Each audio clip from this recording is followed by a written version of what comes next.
Hello प्यारे बच्चों, कल हमने पढ़ा था विद्युत द्विध्रुव के कारण निरक्षीय स्थिति में विद्युत क्षेत्र की तीव्रता। अब एक तीसरी स्थिति है जिसमें हमें देखेंगे कि विद्युत द्विध्रुव के कारण किसी भी स्थिति में विद्युत क्षेत्र की तीव्रता हम कैसे ज्ञात करेंगे। अभी तक हमने देखा अक्ष पे और निरक्ष पे। निरक्ष मतलब विद्युत द्विध्रुव के लंबवत, उसी को बोलते थे हम लोग इक्वेटोरियल पोजीशन, ठीक है ना। अब देखिए, मान लेते हैं यहाँ पर टॉपिक मैंने डाल दिया है विद्युत द्विध्रुव के कारण किसी बिंदु पर विद्युत क्षेत्र। अगर ये बन जाएगा आपसे तो आप इसकी सहायता से अक्षीय स्थिति और निरक्षीय स्थिति दोनों को आप देख सकते हैं और इसकी सहायता से आप दोनों को ज्ञात कर सकते हैं। किस प्रकार से ज्ञात कर सकते हैं? बहुत ही इजी है, बहुत ही सरल है। देखते हैं इसको थोड़ा सा। देखिए, ये भी एक विद्युत द्विध्रुव है जो कि आप जानते हैं, और इसके बीच की दूरी कितनी होती है? 2l।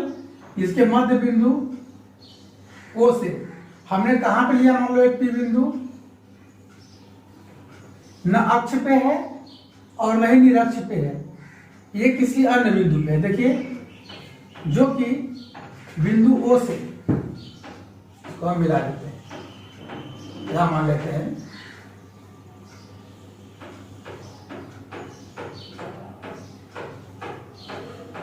कितने दूरी पे होता था? कितने दूरी पे हम लोग ज्ञात करते थे? r दूरी पे। तो r दूरी यहाँ पे भी लेंगे। ये है एक P बिंदु, ठीक है बच्चों। ये P बिंदु है, P बिंदु है। और ये क्या है? ये P द्विध्रुव आघूर्ण है जिसकी दिशा किधर होगी?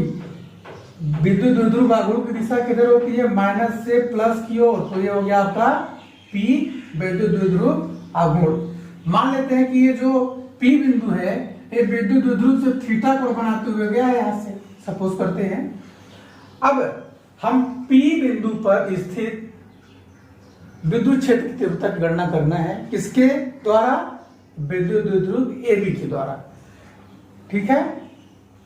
इसके लिए विद्युत द्विध्रुव को दो समकोणीय घटकों में विभाजित करते हैं।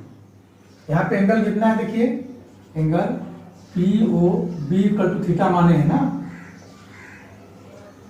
तब हमने यहाँ पे क्या करेंगे कि जो विद्युत द्विध्रुव है इसको हम लोग दो समकोणीय घटकों में विभाजित करेंगे। एक ऐसा समकोणीय घटक होना चाहिए जो कि जिसके लिए P अच्छी स्थिति के कंडीशन में हो, और एक ऐसा समकोणीय घटक होना चाहिए जिसके लिए P निरक्षीय स्थिति में हो। तो मान लेते हैं अब विद्युत द्विध्रुव को AB को दो घटकों में हम बांटेंगे। सबसे पहले बच्चों आप लिखे इसको यहां से बिल्कुल। AB एक विद्युत द्विध्रुव है जो -q और +q आवेशों से मिलके बना है तथा जिनके बीच की दूरी 2l है। विद्युत द्विध्रुव के मध्य बिंदु से r दूरी पर कोई बिंदु P है जिसे विद्युत क्षेत्र ज्ञात करनी है। फिर लिखेंगे माना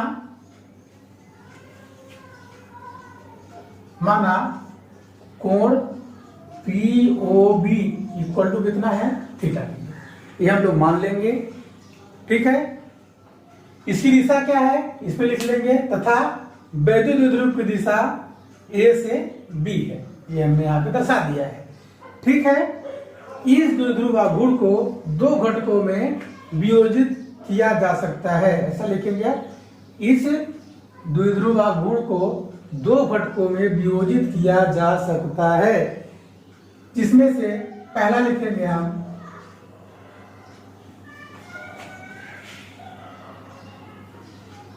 ये।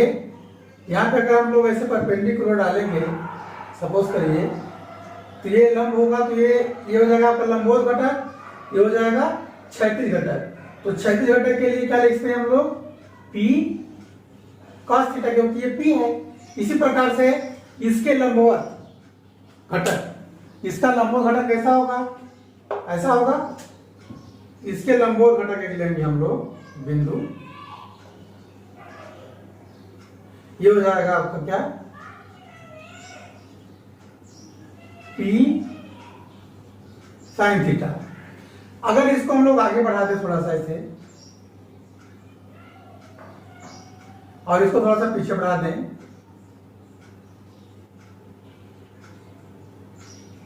देखिए ये एक बिंदु द्विध्रुव बन गया। इस तो P cos थीटा एक घटक है और एक लंबवत घटक क्या है, P sin थीटा है। देखिए आप मैं लिख रहा हूं P cos थीटा,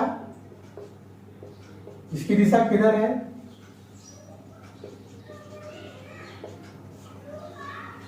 O से P की ओर, O से P की ओर। P sin थीटा किधर है, P sin थीटा देखिए P के लंबवत है, यानी कि यहां पर लिख देंगे OP के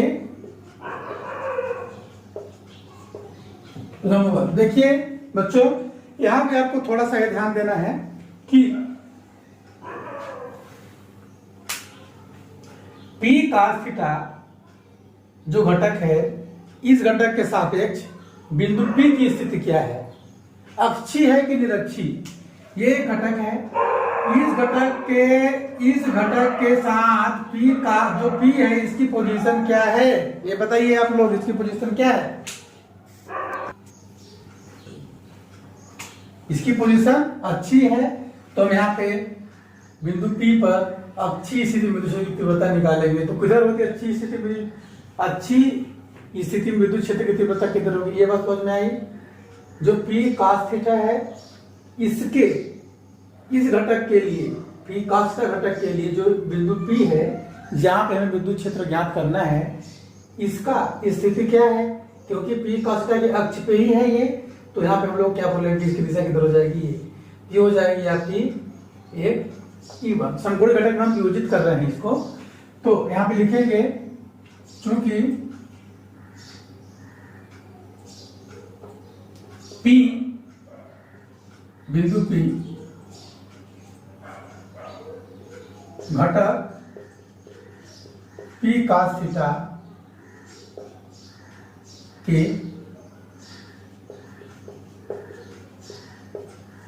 अंश है, P cos थीटा के अंश है, या इसे बोल सकते हैं घटक बिंदु P घटक P cos थीटा के अंश मतलब क्या, P के सापेक्ष अक्षीय स्थिति में है।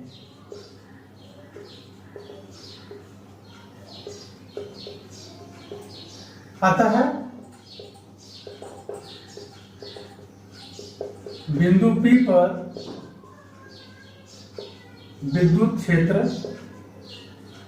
जिसके कारण P का कारण क्या हो जाएगा, मान लेते हैं हमने क्या उसके लिए विद्युत क्षेत्र है E1 इक्वल टू क्या होता है अच्छी स्थिति में 1/4πε0 इंटू 2P अपान R3। तो P की जगह पे क्या है, P cos थीटा, तो हम लिखते हैं चुपचाप P cos theta upon R की पावर 3 एवं बिंदु P इसी प्रकार ना, बिंदु P घटक P sin थीटा के सापेक्ष निरक्षीय स्थिति में है।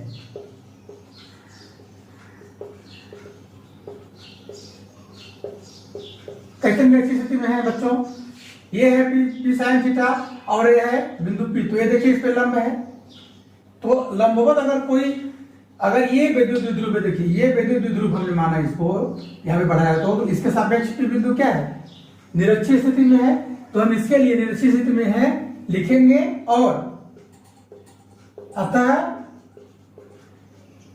बिंदु P पर विद्युत क्षेत्र क्या हो जाएगा, E2 इक्वल टू 1/4πε0, और इसके लिए क्या होता है P अपान R3 निरक्षीय स्थिति में, तो आप लिखेंगे हम केवल P sin theta upon R3। P की जगह पे क्या है, P sin थीटा है, ये आपको समझ में आ गया होगा। अब हम देखते हैं इसकी दिशा किधर होगी, चूंकि ये विद्युत द्विध्रुव है तो इसकी दिशा होगी इसके लंबवत, ये इधर की ओर, ये हो जाएगा आपका क्या, E2। चूंकि E1 और E2 लंबवत हैं, अतः इसका परिणामी किधर निकलेगा। आप लोग समांतर चतुर्भुज नियम 11वीं में पढ़े थे सदिश में। उसके लिए यदि दो लंबवत घटक हैं, एक दूसरे से दो लंबवत घटक हैं, तो उसकी जो परिणामी होगी बीच से निकलेगी, उसके दोनों के बीच से कुछ कोण पे निकलेगी। मान लेते हैं ये कोण कितना है, अल्फा है। तो इसकी दिशा ज्ञात करने के लिए हम लोग क्या करते हैं, अगर दोनों लंबवत हैं तो एक फार्मूला होता था परिणामी के लिए, आप लोग याद होगा, ए बी में हम लोग याद करते थे। तो a square plus b square plus 2ab cos theta, 2ab cos theta. तो यहाँ पे चूंकि थीटा का मान कितना है, लंबवत है, तो ये कितना हो जाएगा, इसकी वैल्यू 0 तो हो जाएगी ए स्क्वायर प्लस बी स्क्वायर।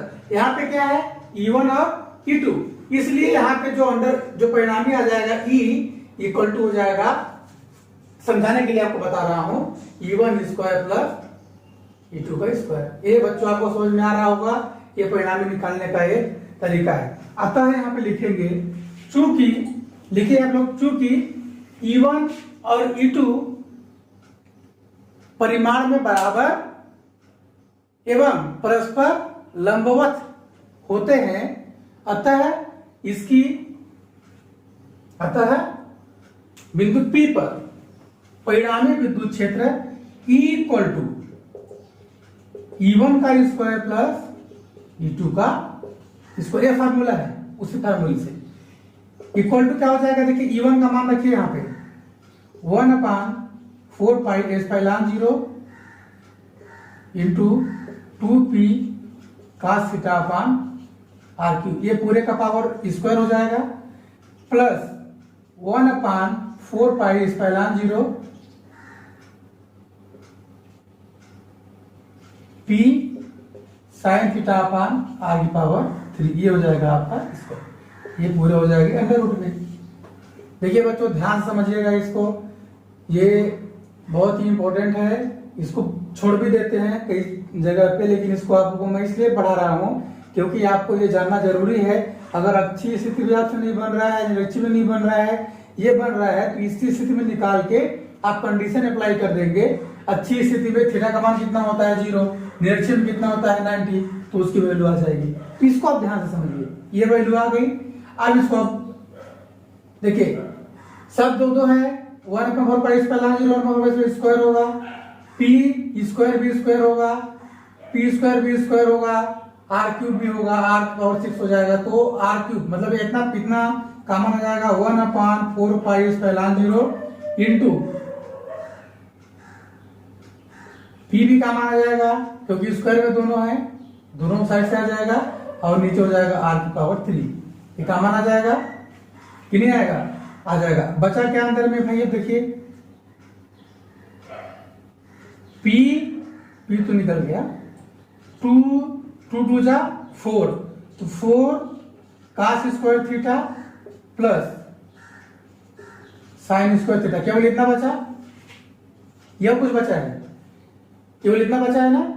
अब देखिए आगे इसको क्या लिख सकते हैं हम लोग, 4 पाई एप्सिलॉन 0 p अपान r क्यूब, इसको ऐसे लिख सकते हैं क्या, एक फार्मूला बनाने के लिए, 3 cos square theta plus cos square theta, ये जुड़ जाएगा तो 4 cos स्क्वायर थीटा आ जाएगा। अगर ये जुड़ जाएगा तो 4 cos स्क्वायर थीटा तो आ ही जाएगा, plus sine square theta.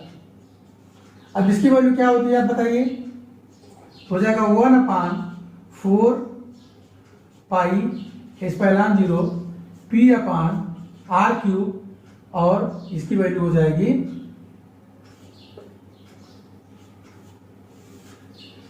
3 cos square theta plus 1, क्योंकि इसकी वैल्यू कितनी होती है, एक होता है। ये आपका हो गया किसी भी स्थिति में विद्युत क्षेत्र की तीव्रता। अब यहाँ पे चेक कर लेते हैं हम लोग, अच्छी स्थिति के लिए, अच्छी है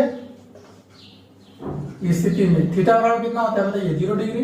क्यों, ये बिंदु द्विध्रुव था, ए और बी, यहाँ पे कोई बिंदु पी था, तो एंगल कितना है ये कितना एंगल बना रहा है द्विध्रुव के साथ, इसी दिशा में जा रहा है, तो थीटा एंगल कितना है 0। निरक्षी में क्या होता था, ये कितना एंगल था 90, तो थीटा बराबर हम 90 रखेंगे किसके लिए, निरक्षी के लिए। अक्षीय के लिए थीटा बराबर 0 रखेंगे। थीटा बराबर 0 जब रखेंगे इस फार्मूले में, तो ई इक्वल टू कितना आता है देखिए, थीटा का मान जब 0 रखेंगे तो क्या होगा, cos 0 की वैल्यू 1, तो हो जाएगा 3 और 4, तो 3 ये 4 हो गया, 4 अंडर रूट में बाहर आएगा तो 2 हो जाएगा, तो कितना हो जाएगा इसकी वैल्यू 1/4 पाई एप्सिलॉन 0, ये 0 और इसका मान 0, तो ये हो जाएगा 3 और ये 1 4 बाहर आएगा तो 2 आ जाएगा, तो जाएगा 2p/r क्यूब। ये किसका आता था, अक्षीय के लिए, इसीलिए थीटा बराबर देखिए अक्षीय। निरक्षी के लिए देखो इसी प्रकार से, निरक्षी इसी तरह थीटा का मान कितना होता है भैया 90। जब थीटा बराबर यहाँ पे 90 होगा तो ई इक्वल टू कितना हो जाएगी 1/4 पाई एप्सिलॉन 0, और ये p/r क्यूब वैल्यू रखिए यहाँ पे। थीटा का मान 90 रखेंगे तो cos 90 की वैल्यू कितनी होती है 1, cos 90 की वैल्यू 1 नहीं 0 होती है, तो हो जाएगा ये 0 + 1, तो 1 का अंडर रूट 1, तो ई इक्वल टू कितना आ गया 1/4 पाई एप्सिलॉन 0 और p/r क्यूब। ये किसके लिए आता था, ये निरक्षी के लिए। यानी कि हम किसी भी स्थिति में अगर निकालते हैं विद्युत क्षेत्र की तीव्रता, तो निकालने के पश्चात हम अक्षीय और निरक्षी दोनों का निगमन कर सकते हैं, किसी भी एंगल पे कर सकते हैं। मान लेते हैं कि ये द्विध्रुव से 45 डिग्री एंगल पे है, जहां पे हम लोग क्या रख देंगे इसमें 45 डिग्री, तो भी कितना विद्युत क्षेत्र आ जाएगा, वो निकल जाएगा। अगर ये 60 एंगल पे जा रहा है, 60 एंगल पे जा रहा है, तो भी कितना होगा, इस बिंदु पर विद्युत क्षेत्र भी निकाल सकते हैं। यदि इस बिंदु को हमने लिया 90 से ऊपर 120 डिग्री पे लिया, तो 120 डिग्री पे जब हम लोग लेंगे तब भी कितना आएगा हम निकाल सकते हैं। यानी कि ये जो है ये बहुत ही इंपॉर्टेंट है, और इसकी सहायता से हम किसी भी कहीं भी कोई बिंदु स्थित है अगर विद्युत ध्रुव के अगल बगल कहीं भी, तो उसके कारण हम विद्युत क्षेत्र ज्ञात कर सकते हैं। स्टूडेंट समझ में आ गया आप सभी को अच्छे से? आप इसको स्क्रीनशॉट लेना चाहें तो ले लीजिए।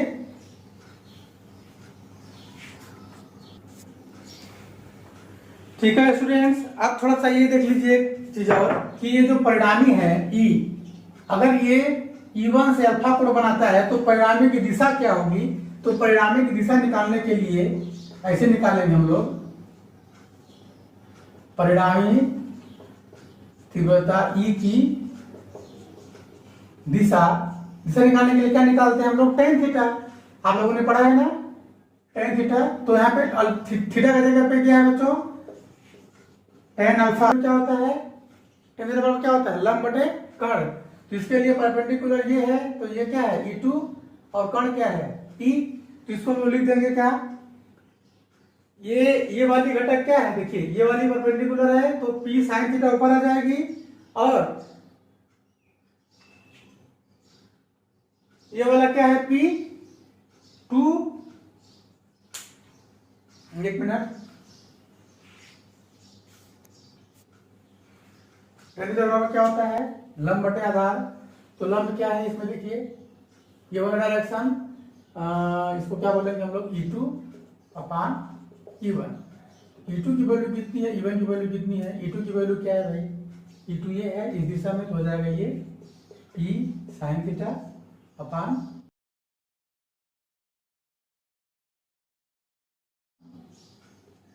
P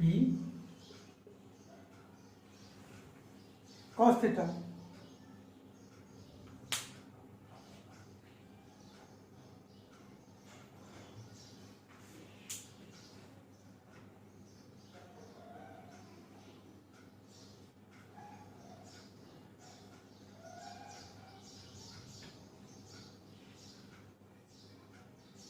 ठीक है, तो अच्छी स्थिति में कितना आता है 2p, तो यहाँ पे लिखेंगे हम लोग क्या 2p। अच्छी स्थिति के लिए E1 है, निरक्षी के लिए ये है, तो अच्छी स्थिति में 2p cos थीटा आता है, और निरक्षी में क्या आता है P sin थीटा, तो ये कितना हो जाएगा आपका, P से P कैंसिल हो जाएगा और हो जाएगा 1/2, और ये हो जाएगा tan थीटा, क्योंकि कितना होता है sine theta upon cos theta equal to होता है टेन थीटा। समझ में आ गया ये टेन अल्फा। ये दिशा, एक दिशा बताता है परिणामी सदिश की, और जो हम लोगों ने भी निकाला था यहाँ पे फार्मूला, वो परिणामी तीव्रता बताता है। ठीक है, ये आपका हो गया किसी भी बिंदु पर स्थित विद्युत क्षेत्र की तीव्रता। ठीक है बच्चों, अब हम लोग अगला टॉपिक पढ़ेंगे विद्युत द्विध्रुव गुण, ये क्या होता है उसको थोड़ा सा देखेंगे अभी।